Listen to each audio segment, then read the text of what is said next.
Welcome back to the final part of this series where I will try making an incredible ending to this trilogy, which could have been so much more. The Star Wars series finale starts with Rey and Mustafar hunting for the Sith holocron as ordered by Kylo, as we see a pure menace now and a new double-bladed red lightsaber.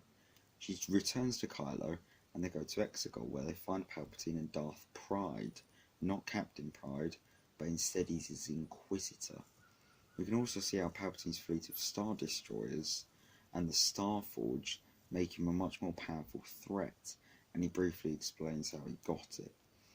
We then cut to Chewie, Poe, BB-8 and R2 on the Falcon escaping the TIE fighters, having a bit of dogfighting.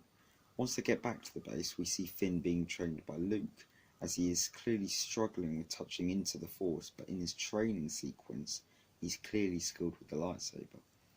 Therefore, Poe, Finn, Chewie, BB-8, R2 and C-3PO all head to Pasaana to find the Sith dagger.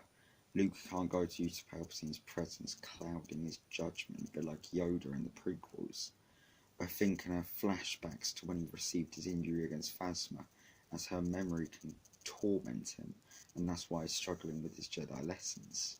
They meet Lando, he joins them, they find the Sith dagger after falling in that quicksand, but we get a quick scene of Darth Pride standing on a high, mountain, with his lightsaber ignited menacingly, and with a few Sith troopers. They can end up on the Falcon, but Finn senses something, so he wanders into the desert where he fights Darth Pride, and we can see his lightsaber ability as they both duel. They return to the base. Lando sets off in the Falcon with Chewie to get the galaxy's help, thanks to a speech from Luke transmitted from Coruscant. We cut back to the First Order where Pride is leading a meeting with the other high-up Imperials before suddenly pulling out a blaster and shooting Hux dead. Afterwards, Finn, Poe, BB-8, R2 and C-3PO go to Kef Bir from the information on the dagger, where they crash their Hammerhead Corvette and meet Janna and the other Stormtrooper defectors who will become Finn's mini-army.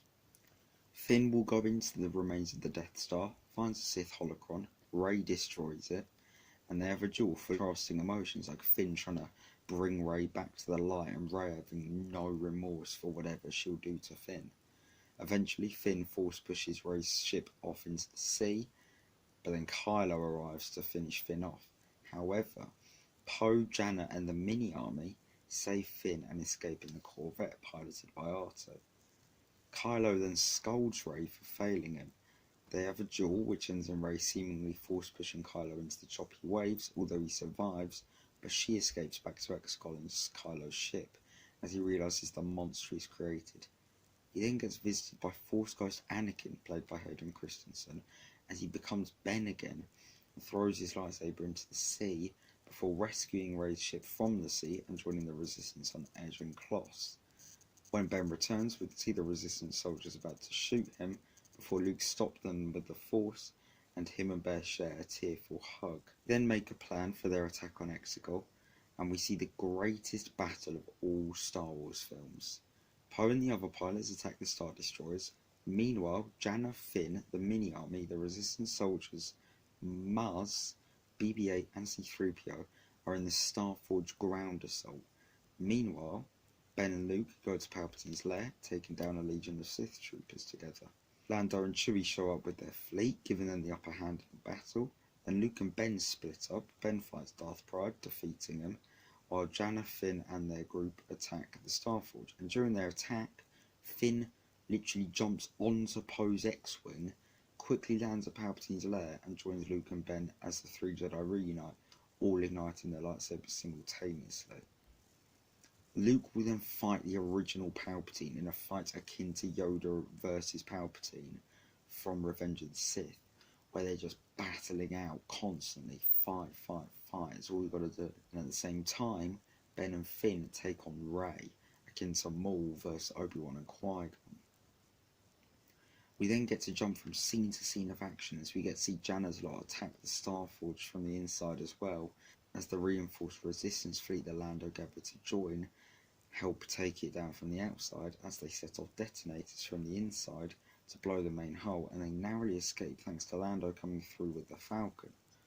Also, in the inside, Chewie joins them by jumping out of the Falcon, And that's when, while running through the corridor, Maz gets shot multiple times before finally dying as Chewie appears distraught, because we need some sort of death in this film that isn't a villain. I know we get Leia in the actual film, but we killed her off in episode 8 in my version, as you should know.